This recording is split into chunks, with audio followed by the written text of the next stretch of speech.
हम जब शुरू किए थे तो लोग कहते थे बीजेपी के बी टीम है, अब दोनों कह रहा है कि ये दूसरे के बी टीम है। हम आपको खुली चुनौती दे रहे हैं, जिस एमएलए को लगता हो कि बहुत बड़ा पॉपुलर बादशाह है राजनीतिक तौर पर, वो आकर बोल दे चुन, और उसके बाद फरिया लेंगे उसे हम लोग। जिसको चुनाव नहीं लड़ना है तो हमलावर है, जिसको चुनाव लड़ना है उसको जमीन खिसकती दिख रही है और वो बहुत ज्यादा घबराया हुआ है। भाजपा 1980 से दल है, देश की सबसे ताकतवर पार्टी अपने को बताते हैं, सबसे बड़ा दल है, उनका प्रधानमंत्री है, हर कितनी जगह सरकारें हैं, कितना पैसा है, कितने कैरिस्मेटिक लीडर हैं, संघ है। भाजपा को 19.6% वोट आया था बिहार के विधानसभा चुनाव में, और 2 अक्टूबर को जो दल बना उसको 10% वोट आया उपचुनाव में।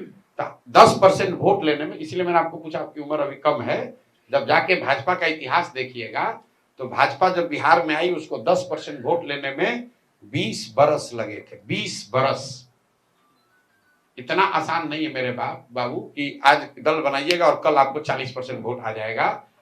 20 बरस लगे पहला 10% वोट लेने में, और 10 से 19 करने में जीवन निकल गया है। आज तक भाजपा को 20% वोट नहीं आया है। और जन स्वराज को, जिस उपचुनाव की आप बात कर रहे हैं, उसी उपचुनाव के बाद एमएलसी का भी उपचुनाव हुआ जो आप भूल गए हैं, उसमें जन स्वराज को 22% वोट आया है। राजद तीसरे नंबर पर है और आपके एनडीए वाले चौथे नंबर पर है।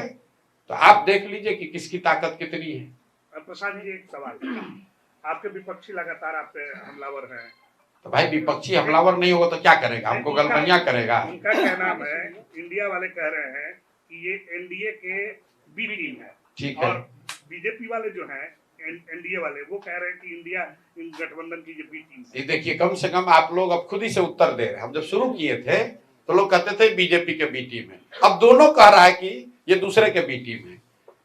मैं आपको एक चीज आपको ध्यान दिलाना चाहता हूं, सारे पत्रकार बंधुओं को, जितने एमएलए हैं ना, जिसको एमएलए का चुनाव लड़ना है, किसी की हिम्मत नहीं है कि कोई हम लोग के खिलाफ कुछ बोले। बोल कौन रहा है? जो एमएलसी है, जिसको चुनाव नहीं लड़ना है। जिसको चुनाव लड़ना है उसका बाप बाप कर रहा है कि भैया ये जन स्वराज वाला किसका कितना नुकसान करेगा उसको पता नहीं। अब हम आपको खुली चुनौती दे रहे हैं, जिस एमएलए को लगता हो कि बहुत बड़ा पॉपुलर बादशाह है राजनीतिक तौर पर, वो आकर बोल दे चुन, और उसके बाद फरिया लेंगे उसे हम लोग।